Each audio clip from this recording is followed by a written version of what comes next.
Shalom, berkah dalam, salam damai untuk kita semuanya. Sebelum mendengarkan firman Tuhan, mari kita berdoa.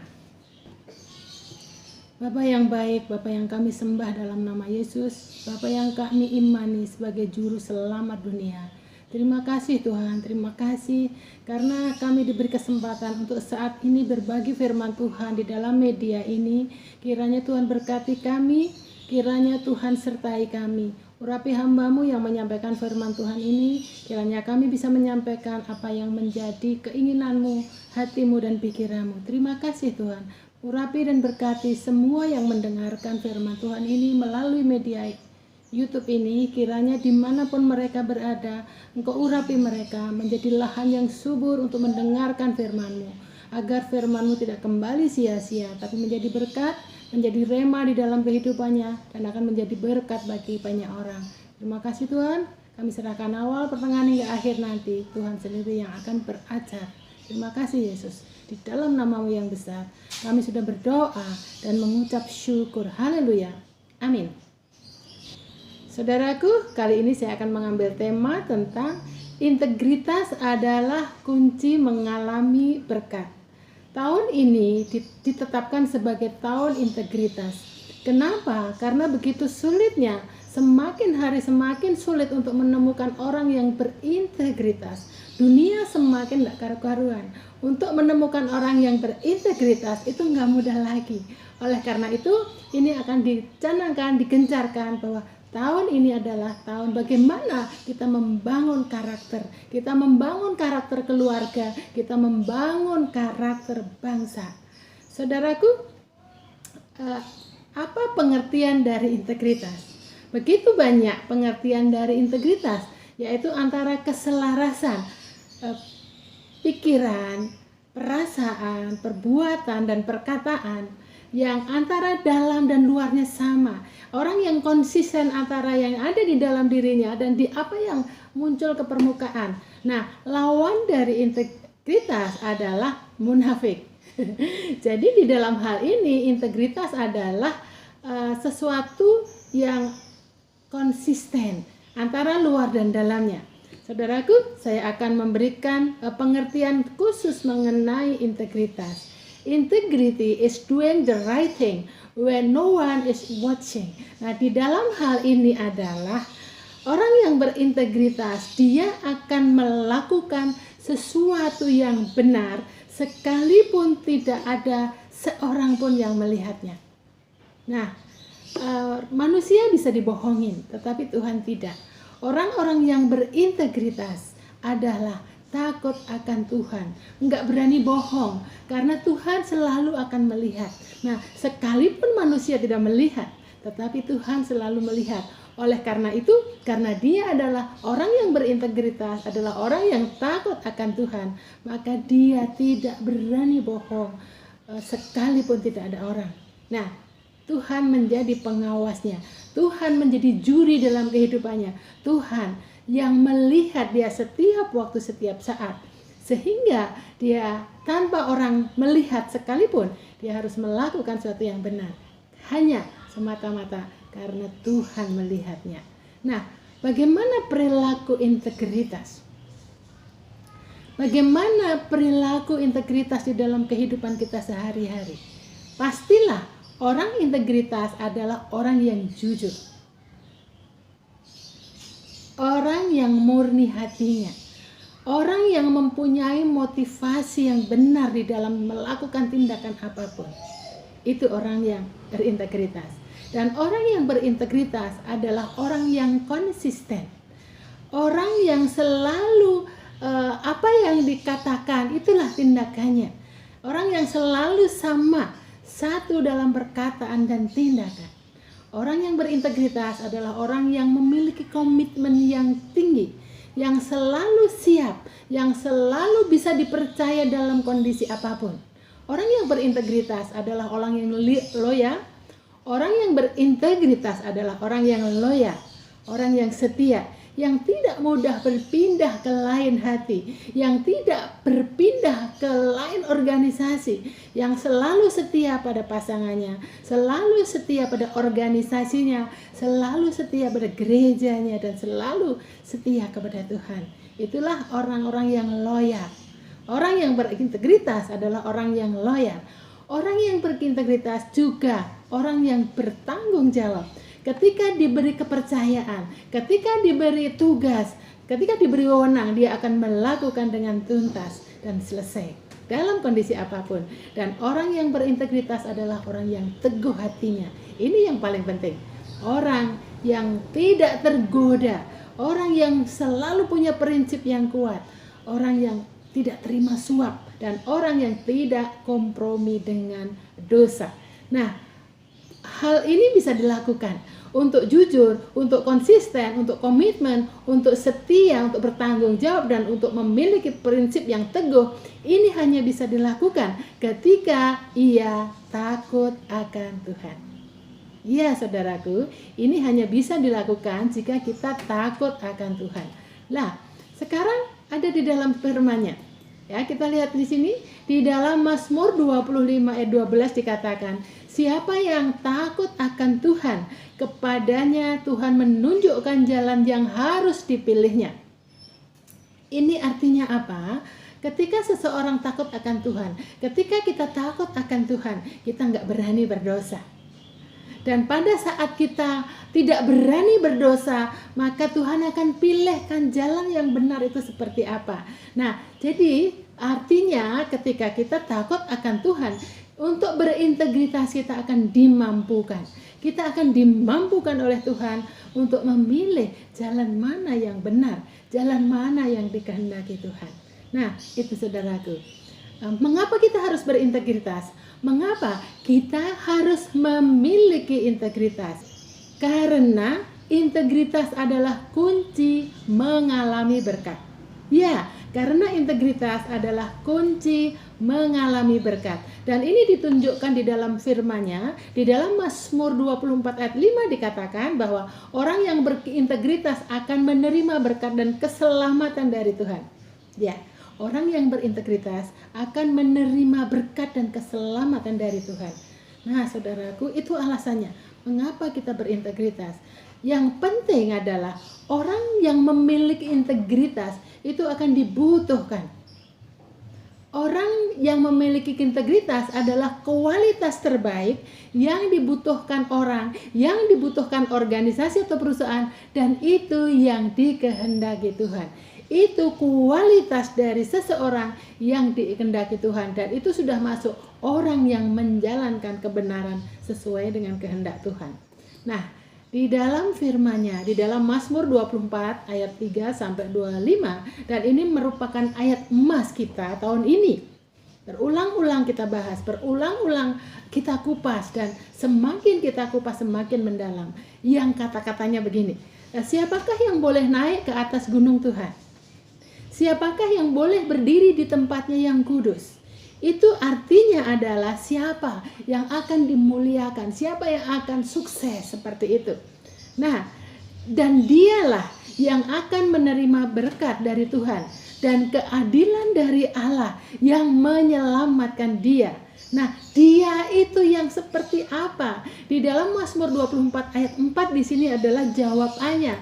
Dia yang dimaksud itu adalah orang yang bersih tangannya, murni hatinya, yang tidak menyerahkan dirinya kepada penipuan, dan yang tidak bersumpah palsu.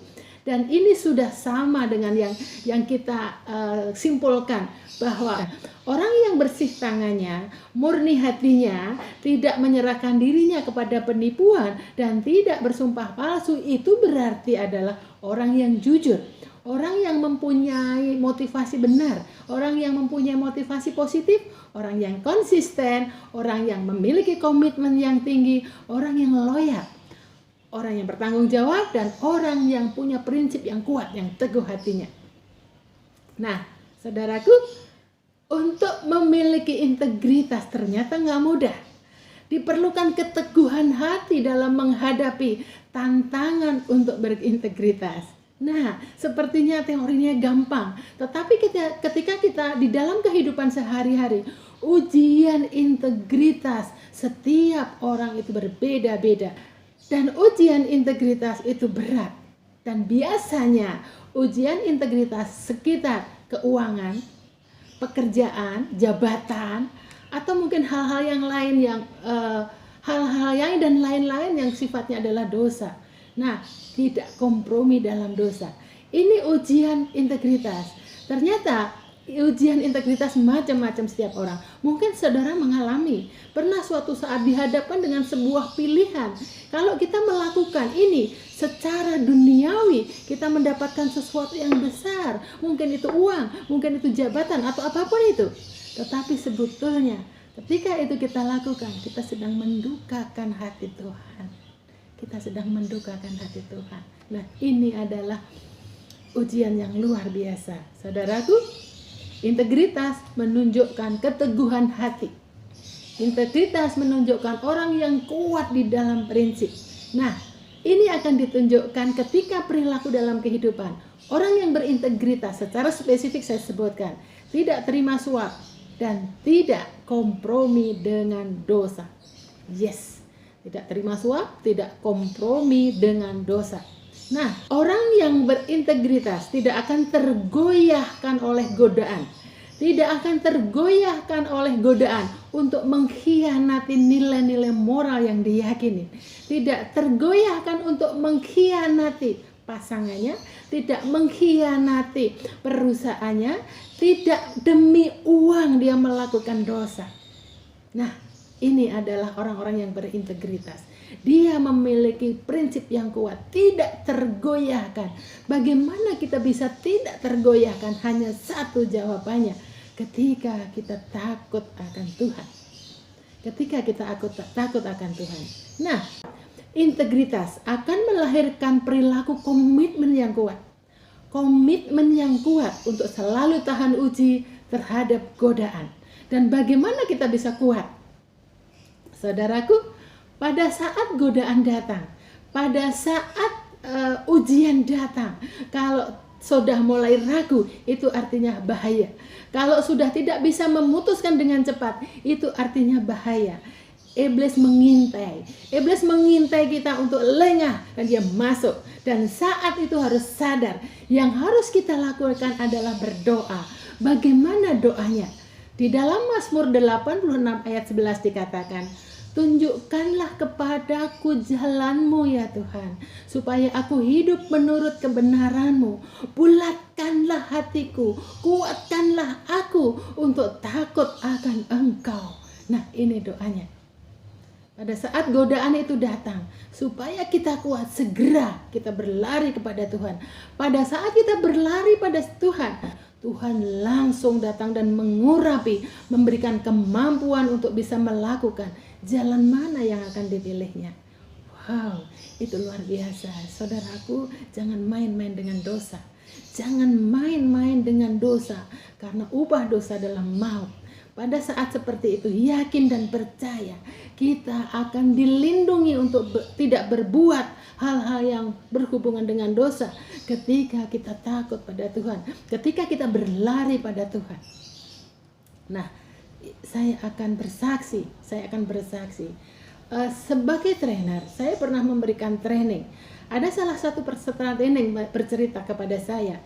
Nah, dia bagian dokumen kontrol, namanya Putri. Nah, Putri baru saja menikah ya.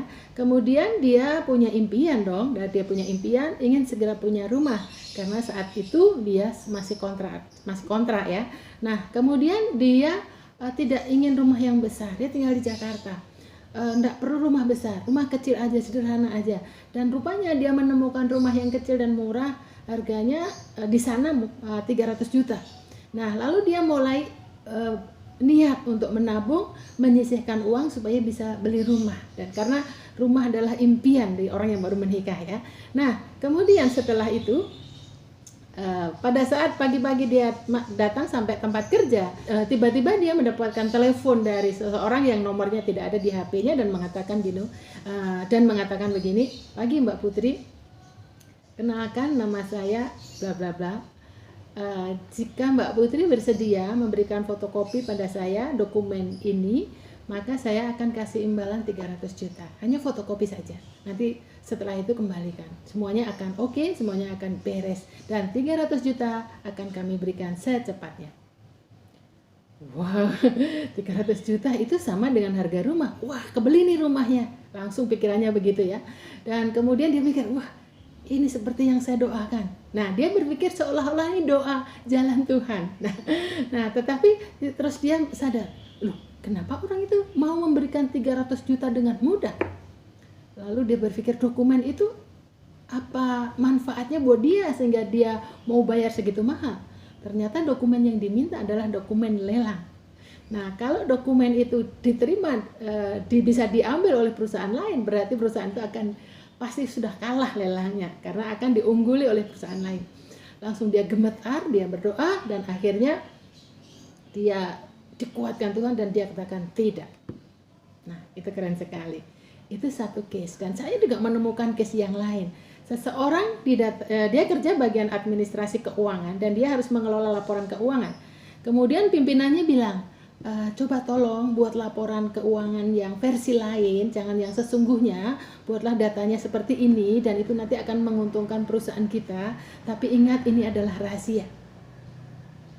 Nah, berarti pasti ada sesuatu. Nah, akhirnya ini adalah godaan, hati-hati ya, ini adalah godaan integritas. Sekalipun itu pemimpin kita yang menyuruh, harus ditolak. Betul saudaraku, itu harus ditolak karena sungguh-sungguh itu sangat berbahaya. Oke, sekarang saya akan bersaksi untuk kehidupan saya sendiri. Bulan lalu setelah saya menyampaikan firman Tuhan yang berhubungan dengan integritas, dan di dalamnya saya mengatakan bahwa orang yang berintegritas adalah tidak terima suap dan tidak kompromi dengan dosa. Nah, setelah saya selesai menyampaikan firman Tuhan itu, tiba-tiba saya mendapat telepon dari seseorang untuk saya bisa memberikan semacam surat atau sertifikat begitu untuk diminta dia untuk supaya segala sesuatu yang dia lakukan lancar. Nah, dengan memberikan surat yang saya membuatnya tidak sampai 5 menit itu, ada tanda tangan saya di dalamnya, saya mendapat imbalan yang sangat besar. Dan dia mengatakan, ini bukan untuk berbohong kok Bu, ini hanya untuk melancarkan kegiatan supaya lancar. Dan Ibu dijamin aman. Tapi saya harus mengganti tempatnya itu tidak di tempat saya bertraining, judulnya juga dirubah di tempat yang berbeda. Nah, itu berarti palsu. Itu berarti, tapi uang ini besar. Tapi uang ini besar. Kemudian saya langsung diskusi sama suami saya. Kata suami saya mengatakan, kalau 1 tahun kita sudah lolos mengalami ujian, masa untuk hal ini kita nggak lolos?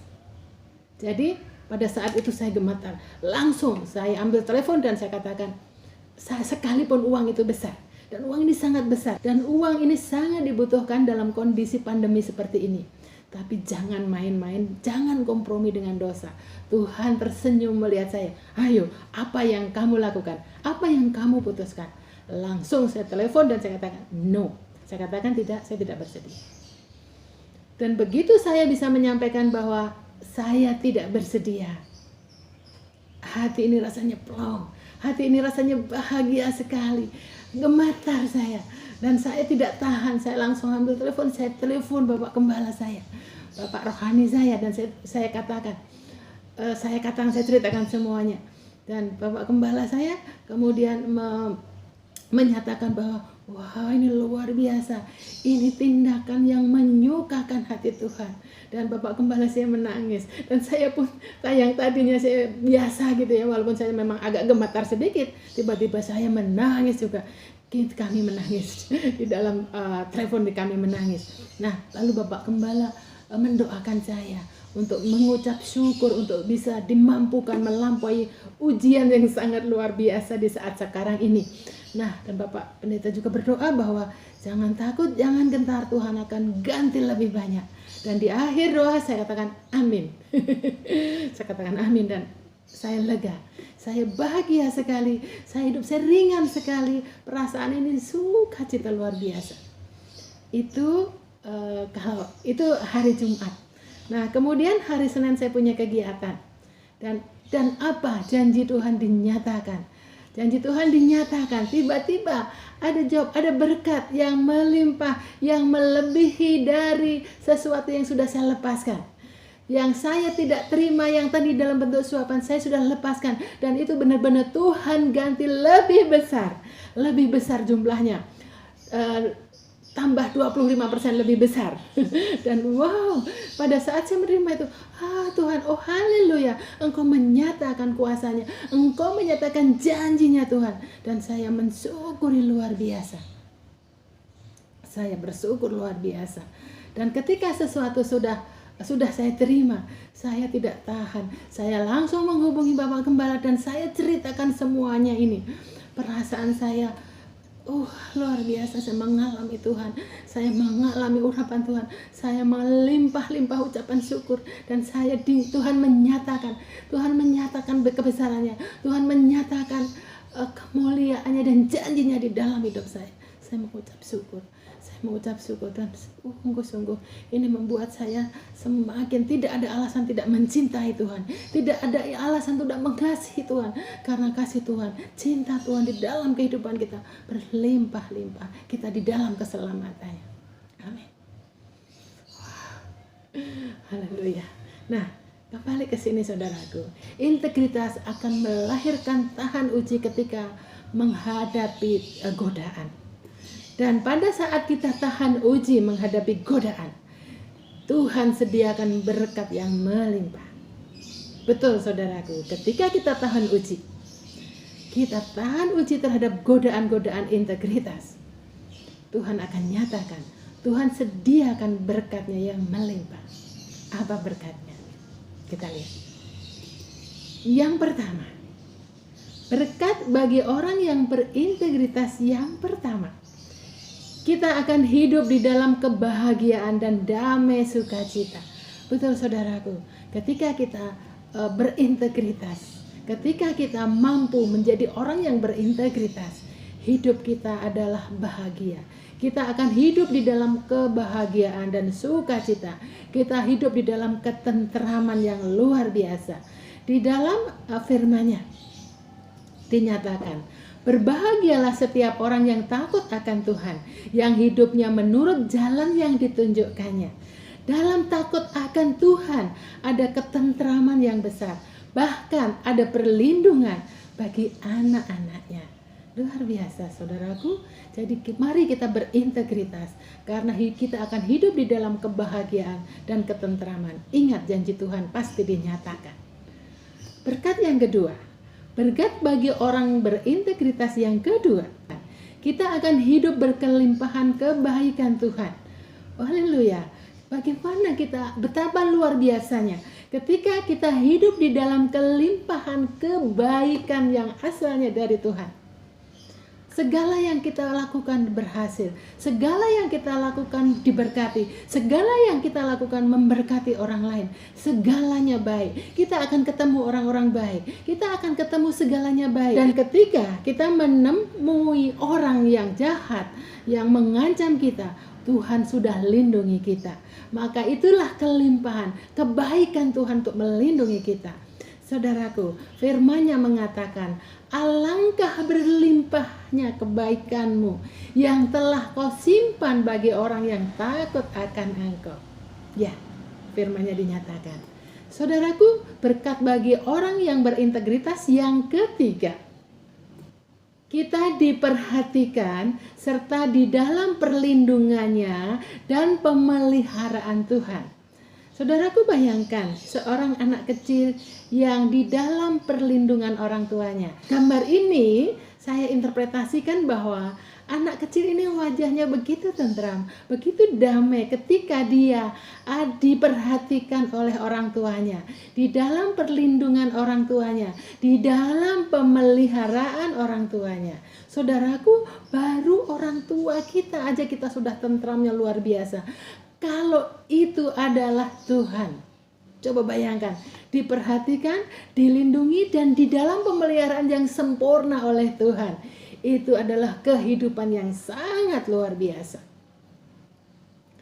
kebaikan Tuhan dinyatakan, kemuliaan Tuhan dinyatakan di sini. Kita nggak pernah kekurangan, kita selalu berlimpah kasih sayang, kita selalu berlimpah, dan kita tidak pernah diizinkan Tuhan untuk berkekurangan atau lapar.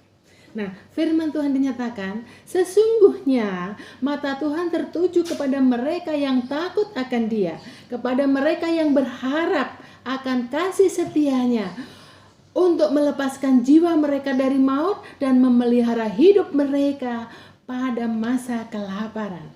Perlu digarisbawahi, mata Tuhan tertuju kepada orang yang takut akan Tuhan. Tuhan akan melepaskan mereka dari maut ketika dia akan takut akan Tuhan, dan Tuhan akan memelihara hidup mereka dan tidak dibiarkannya pada masa kelaparan. Wah, luar biasa sekali. Haleluya, haleluya. Dan kita lihat saudaraku, berkat yang keempat, berkat bagi orang yang berintegritas yang keempat, doanya didengarkan Tuhan. Saudaraku, doa kita didengarkan Tuhan. Di dalam Mazmur 145 ayat 19 dikatakan, Tuhan melakukan kehendak orang-orang yang takut akan Dia, mendengarkan teriak mereka yang minta tolong, dan menyelamatkan mereka. Haleluya. Saudaraku, pada saat Tuhan mendengarkan doa kita, Tuhan akan melakukan 3 hal. Mungkin doa itu akan dikabulkan, karena Tuhan sudah menyatakan bahwa doa ini akan dikabulkan. Atau mungkin pilihan yang kedua, Tuhan, doa ini ditunda dulu karena waktunya belum tepat. Doa ini akan dikabulkan tapi ditunda waktunya. Atau mungkin yang ketiga, doa ini tidak perlu dikabulkan karena berbahaya ketika dikabulkan. Tetapi Tuhan akan memberikan berkat yang lain. Tetapi Tuhan akan memberikan berkat yang lain. Saudaraku, 3 jawaban itu semuanya baik karena Tuhan menjawab doa kita yang semuanya baik. Yang pertama, yang kedua, ataupun yang ketiga adalah yang terbaik untuk kita. Oh, haleluya. Saudaraku, saya akan mereview firman Tuhan kali ini. Apa berkat yang diterima bagi orang yang berintegritas, bagi orang yang takut akan Dia? 1. Hidup dalam kebahagiaan dan damai sukacita. Yang kedua, hidup dalam berkelimpahan kebaikan dari Tuhan. Yang ketiga, kita akan diperhatikan, kita akan dilindungi Tuhan, dan kita ada di dalam pemeliharaan Tuhan yang sempurna. Kita tidak pernah kekurangan suatu apapun. Dan yang keempat, berkat bagi orang yang berintegritas adalah doanya didengarkan Tuhan. Haleluya. Saudaraku, tidak ada alasan untuk tidak mencintai Tuhan. Tidak ada alasan untuk tidak mengasihi Tuhan. Tidak ada alasan untuk tidak takut akan Tuhan. Untuk menunjukkan bahwa kita mengasihi Tuhan, kita hidup berintegritas. Karena itulah kualitas yang Tuhan inginkan untuk kita, anak-anak Tuhan. Amin. Mari kita berdoa. Allah Bapa yang baik, Allah Bapa yang sangat baik, terima kasih Tuhan, firman-Mu hari ini sangat menguatkan bagi kami. Terima kasih Tuhan, haleluya. Melimpah-limpah kasih setia-Mu di dalam kehidupan kami Tuhan. Tetapi sebagai manusia biasa Tuhan, kadang-kadang dunia begitu penuh dengan godaan yang manis, yang memikat kita untuk melakukan, padahal itu akan mendukakan hati-Mu. Oleh karena itu Tuhan, kami berdoa kiranya Engkau selalu memberkati kami, melindungi kami, menjagai semua orang yang mendengarkan ini Tuhan. Tuhan Yesus, hamba-Mu berdoa untuk hamba-Mu sekeluarga, untuk keluarga hamba-Mu, untuk semua jemaat di gereja ini, untuk semua orang yang menyaksikan video ini. Berkati mereka Tuhan, beri kemampuan untuk menjadi tahan uji menghadapi godaan-godaan dunia yang kadang-kadang sangat menjebak orang hidup di dalam dosa. Berkati Tuhan mereka, kuat, mampukan mereka mengatasinya. Dan kami Tuhan semuanya menyerahkan diri kami. Kami siap untuk takut akan Engkau Tuhan. Karena kami tahu takut akan Engkau berarti keselamatan kami. Terima kasih Yesus. Di dalam nama-Mu yang besar, kami sudah berdoa dan mengucap syukur. Haleluya. Amin.